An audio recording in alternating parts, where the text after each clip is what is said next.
മാന്യ പ്രേക്ഷകർക്ക് grand election gala 2009 സ്വാഗതം. ഇതൊരു റിയാലിറ്റി ഷോയാണ്. 100 കോടിയിലേറെ ജനങ്ങൾ കാണാൻ കാത്തിരിക്കുന്ന ഏഷ്യയിലെ ഏറ്റവും വലിയ reality show grand election gala 2009 reality ഷോയുടെ ഇലക്ഷൻ മാമാങ്കത്തിന്റെ ഫൈനൽ റൗണ്ടായ എലിമിനേഷൻ റൗണ്ടാണ് ഇന്നിവിടെ അരങ്ങേറുന്നത്. ഇന്ത്യയിലെമ്പാടുമുള്ള പ്രേക്ഷകർക്ക് തങ്ങൾക്ക് ഇഷ്ടപ്പെട്ട കണ്ടസ്റ്റന്റിന് വോട്ട് ചെയ്യാം. ഇന്നത്തെ ഈ എലിമിനേഷൻ റൗണ്ടിൽ വിജയിക്കുന്ന കണ്ടസ്റ്റന്റിനെ കാത്തിരിക്കുന്നത് 2 മെഗാ സമ്മാനങ്ങളാണ്. ഡൽഹിയിൽ ഒരു MP ഫ്ളാറ്റും ഒരു കാറും, കൂടാതെ ഇന്ത്യയിലെയും വിദേശത്തെയും കുത്തകകൾ സ്പോൺസർ ചെയ്യുന്ന ആകർഷകങ്ങളായ ഒട്ടനവധി സമ്മാനങ്ങൾ വേറെയുമുണ്ട്. ഇതിനൊക്കെ പുറമെ 5 വർഷക്കാലത്തെ സർവ്വ ചെലവും നടന്നു പോകും. ആര് ജയിച്ചാലും വോട്ടർമാരുടെ തലവിധി. ഏതായാലും മാന്യ പ്രേക്ഷകർക്ക് ഗ്രാൻഡ് ഇലക്ഷൻ ഗാല 2009 ഒരിക്കൽ കൂടി സ്വാഗതം. ആദ്യമായി ഇന്നത്തെ എലിമിനേഷൻ റൗണ്ടിൽ ജഡ്ജസായി എത്തിയിരിക്കുന്ന മാന്യദേഹങ്ങളെ പരിചയപ്പെടാം. ഒന്നാമത്തെ ജഡ്ജ് സഖാവ് കിണറായി.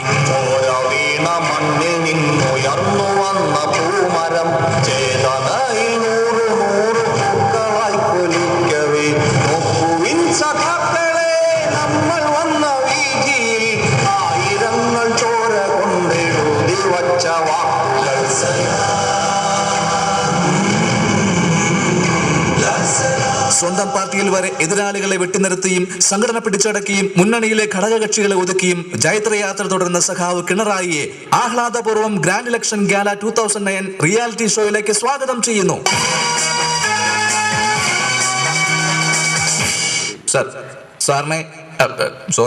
സഖാബിന് ഈ ഗ്രാൻഡ് ഇലക്ഷൻ ഗാല 2009 റിയാലിറ്റി ഷോയിൽ ജഡ്ജായി കിട്ടിയത് ഞങ്ങളുടെ ഏറ്റവും വലിയ ഭാഗ്യമായി കരുതുന്നു.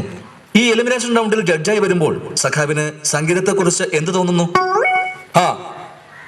അതായത് ഈ സന്ദർഭത്തിൽ എനിക്കൊരു ഉറുദു കവിതാശകലമാണ് ഓർമ്മ വരുന്നത്.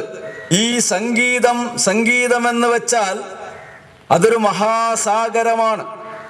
അതിൽ നിന്ന് ഏതെങ്കിലും ഒരു കുലംകുത്തി ഒരു ബക്കറ്റ് വെള്ളം കോരി കുടിച്ചാൽ വലിയ സംഗീതജ്ഞനൊന്നുമാവില്ല. കടലിന്റെ മാറോട് ചേർന്നങ്ങനെ തിരയടിച്ചാലേ സംഗീതമാവൂ. അടുത്ത ജഡ്ജ് ശ്രീമാൻ ചാണ്ടിക്കുഞ്ഞ്.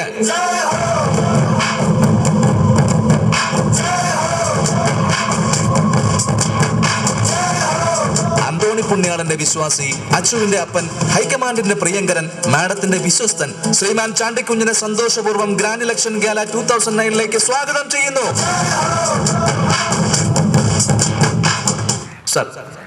സാറിനെ പോലെ പ്രഗത്ഭനായ ഒരാളെ ജഡ്ജിയായി കിട്ടിയതിൽ ഗ്രാൻഡ് ഇലക്ഷൻ ഗാല 2009 റിയാലിറ്റി ഷോയുടെ സംഘാടകർക്ക് അങ്ങേയറ്റം സന്തോഷമുണ്ട്. ഈ റിയാലിറ്റി ഷോയെ കുറിച്ച് താങ്കളുടെ അഭിപ്രായം എന്താണ്? ഇവന്മാരുടെ ഗ്രൂപ്പ് കളി കാരണം ഞങ്ങളുടെ 1 മുതൽ 5 വരെ ഗ്രൂപ്പുകളുടെ കളികൾക്ക് ഒരു വാർത്താ പ്രാധാന്യവും കിട്ടുന്നില്ല. ലാവ്ലിൻ എന്ന പല്ലവി കാരണം പാലായിലെ മാണിക്കുട്ടിച്ചായന്റെ പാലാഴി പോലും വിവാദമാവുന്നില്ല. അങ്ങനെ വിട്ടാനൊക്കുമോ? അവന്ന് അന്തോണിച്ചായൻ ഇസ്രയേലുമായുള്ള മിസൈൽ കച്ചവടത്തിൽ 900 കോടി അടിച്ചു മാറ്റുന്നതിന്റെ കാരണം വിവാദവും വാർത്താ പ്രാധാന്യവും ഇല്ലെങ്കിൽ രാഷ്ട്രീയത്തിലെന്ന ഏത് റിയാലിറ്റി ഷോയിലും ഔട്ടായി പോകില്ലേ? അടുത്തതായി കടുത്ത പ്രാഥമിക റൗണ്ടുകൾ വിജയകരമായി പിന്നിട്ട് ഫൈനൽ റൗണ്ടായ ഈ എലിമിനേഷൻ റൗണ്ടിൽ കടന്നു വന്ന ഇന്നത്തെ മത്സരാർത്ഥികളെ പരിചയപ്പെടാം. ആദ്യത്തെ കണ്ടസ്റ്റന്റ് അച്ഛന്റെ പുന്നാരമോൻ, രാമനിലയത്തിൽ ഗീതാപാരായണം നടത്തിയ ഭക്തൻ, പവറിന്റെ അനുചരൻ. അപ്പീലിന്റെ ബലത്തിൽ ഈ മത്സരത്തിൽ പങ്കെടുക്കുന്ന കണ്ടസ്റ്റന്റ് ശ്രീ കിങ്ങിണിക്കുട്ടൻ. സൂര്യനായി തഴുകിയുറക്കമുണർത്തുമെന്നച്ഛനെയാണെനിക്കിഷ്ടം, ഞാനൊന്നു കരയുമ്പോൾ അറിയാതെ ഉരുകുമെന്നച്ഛനെയാണെനിക്കിഷ്ടം. വലത്തും ഇടത്തും താഴെ മുകളിലും മുന്നിലും പിന്നിലും എങ്ങും നിൽക്കക്കള്ളിയില്ലാതെ ഇത്ര ചുരുങ്ങിയ കാലം കൊണ്ട് എങ്ങനെ ഇങ്ങനെ തൃശങ്കുവിലായി? എന്താ അത്? എന്തോ അല്ല, ഒരു പാട്ട് കേട്ടില്ലേ? എന്ത് പാട്ട്? ഇവിടെ ആരും ഒരു പാട്ടും പാടിയുമില്ല, കേട്ടുമില്ല.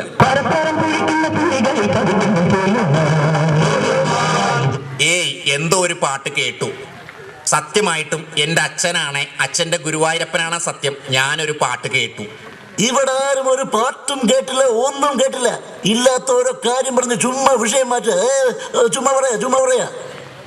സ്വന്തം അച്ഛനും പെങ്ങളും വരെ തള്ളിപ്പറയാൻ എന്തുണ്ടായി mister കിങ്ങിണിക്കുട്ടൻ?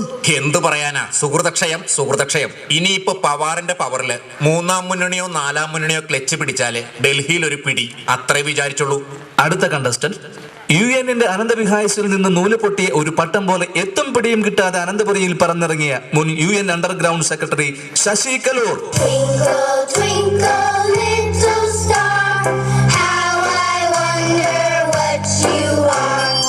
Up above the world so high, like a Hello baby, what is your good name? I am Shashi Kalur. ശാശിയോ? എന്തു പറ്റി? No, uncle. Shashi alla. Shashi Kalur. Okay Shashi. മോന് കുറെ പാട്ടറിയാമോ? ഓ, കുറെ റൈംസ് ഞാൻ പാടും. Baa black sheep, have you any wool? Yes sir 3 bags full. ആ മതി. മോൻ റൗണ്ട് വരുമ്പോ നന്നായി പെർഫോം ചെയ്യണം ട്ടോ. മിടുക്കനാട്ടോ. Thank you uncle. നല്ല ഓമനത്വമുള്ള കുട്ടി, ഹൈക്കമാൻഡിന്റെ പുന്നാരക്കുട്ടി. അടുത്ത കണ്ടസ്റ്റന്റിനെ പരിചയപ്പെടാം. അത് മറ്റാരുമല്ല, കുമ്പളങ്ങിയുടെ രോമാഞ്ചമായ, ഇസ്രായേലിന്റെ കണ്ണിലുണ്ണിയായ, തസ്ലീമയുടെ ആരാധ്യനായ, മാഡത്തിന്റെ പൊന്നോമനയായ, ഹൈക്കമാൻഡിന്റെ സ്വന്തം തോമ.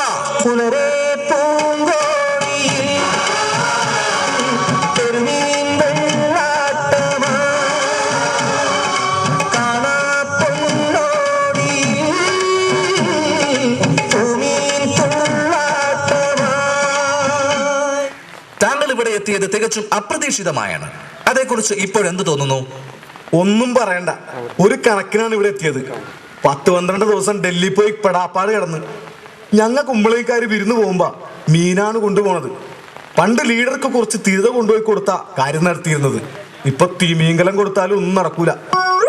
അല്ല സാർ, ഇപ്പോ സംസ്ഥാന സഭയിൽ താങ്കൾ പാട്ടുകാരനാണല്ലോ, പിന്നെയും എന്താണ് ഇങ്ങനെ തുടർച്ചയായി മത്സരാർത്ഥിയാകുന്നത്? അത് സ്ഥാനത്തോടുള്ള ആർത്തി കൊണ്ടാണ് സ്ഥാനാർത്ഥിയാകുന്നത്. മത്സരാർത്ഥിയായ ഒരു കൊച്ചു പയ്യനെ ചവിട്ടിമാറ്റിയാണ് താങ്കൾ വന്നതെന്നാണല്ലോ കേൾക്കുന്നത്. അല്ല പിന്നെ, ഇതെന്താ പിള്ളേര് കളിയാണോ? അടുത്ത കണ്ടസ്റ്റന്റ് കുട്ടിത്തം വിട്ടുമാറിയിട്ടില്ലാത്ത, ലാത്തിയും ഗ്രനേഡും വരെ കളിപ്പാട്ടമാക്കിയ, അപ്രതീക്ഷിതമായി മത്സരാർത്ഥിയായതിന്റെ അമ്പരപ്പ് വിട്ടുമാറിയിട്ടില്ലാത്ത കൊച്ചിയുടെ ഓമനയായ ബിന്ദു ജോണി. ഓമനപ്പുഴ കടപ്പുറത്തിന്നോമനെ പൊന്നോമനെ, നല്ല മുഖം പാടിയതെന്തിങ്ങനെ? ഓമനപ്പുഴ കടപ്പുറത്തിന്നോമനെ പൊന്നോമനെ, നല്ല മുഖം പാടിയതെന്തിങ്ങനെ? ഹായ് ബിന്ദു, എന്തൊക്കെയുണ്ട് വിശേഷം? ഈ കോസ്റ്റ്യൂം കുട്ടിക്ക് നന്നായി ചേരുന്നുണ്ട്. Thank you sir. കുറച്ചുകൂടി തടിച്ചിട്ടുണ്ടല്ലോ മോള്. അത് കുറച്ചു നാളായി ഒരു പണിയുമില്ലാതെ വീട്ടിലിരിക്കുന്ന കാരണം തിന്ന് വെറുതെ അങ്ങ് തടിച്ചതാ. പുതുപ്പള്ളിയില് കഴിഞ്ഞ തവണ സംസ്ഥാനതല മത്സരത്തിൽ തോറ്റിട്ട് ഇപ്പോഴാ പുറത്തിറങ്ങുന്നത്. ഓക്കെ കണ്ടസ്റ്റൻസ് എല്ലാവരുമായി ജഡ്ജസ് രണ്ടുപേരും തയ്യാറായിരിപ്പുണ്ട്. നല്ല ഒരു